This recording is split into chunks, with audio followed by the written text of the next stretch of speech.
सकाळ आज मी कढई तापायला ठेवणार आहे बघा. हे बघा तुम्ही बघू शकता. हे सगळं मी डाळ अख्खी लाल डाळ नसते का अख्खी मसूर, तर ती मी अशी भिजायला घातली होती 10 मिनिटं आधी. हे बघा तुम्ही बघू शकता. हे बघा लवकर शिजते कारण डायरेक्ट फोडणी दी. तुम्हाला दाखवते झटपट कसं करायचं. हे सगळं लागणारं साहित्य घेतलंय बघा. बघा तुम्ही बघू शकता.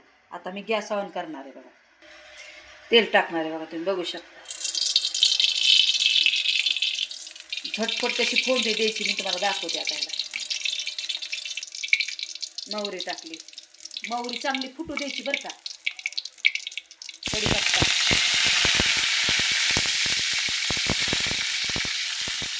लसूण लसूण पण असं घेऊ द्यायचं चांगला तेलात.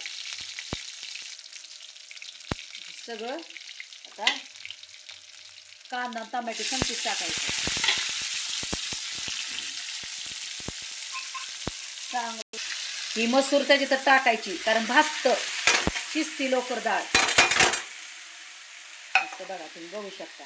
आता मी सगळं हलवून बघू शकता बघा चांगलं. बघा आता हे भाजलं गेले. आता आपण तिखट वगैरे टाकू.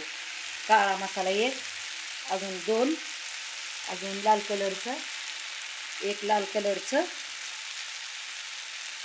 तांबडं तिखट, थोडीशी हळद, चवीपुरतं मीठ.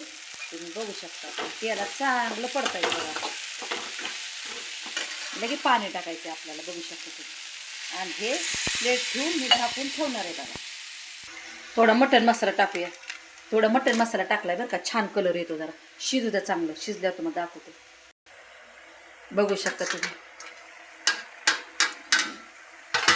कुकरमध्ये लवकर होतं बरं का. 1-2 शिट्टीत शिजते डाळ. बघू शकता तुम्ही. हे बघा तुम्हाला एका प्लेटमध्ये काढून दाखवणार आहे. खूप सुंदर डाळ झाली बरं का. तुम्हाला दाखवते मी कशी झाली डाळ. मसूरची डाळ तुम्हाला मी दाखवले कसं करायचं आणि कसं नाही. कारण कुकरला लवकर होतं. कारण मला कुकर नव्हता. तो दुसऱ्यांना दिलाय. कुकर नव्हता माझ्याकडे.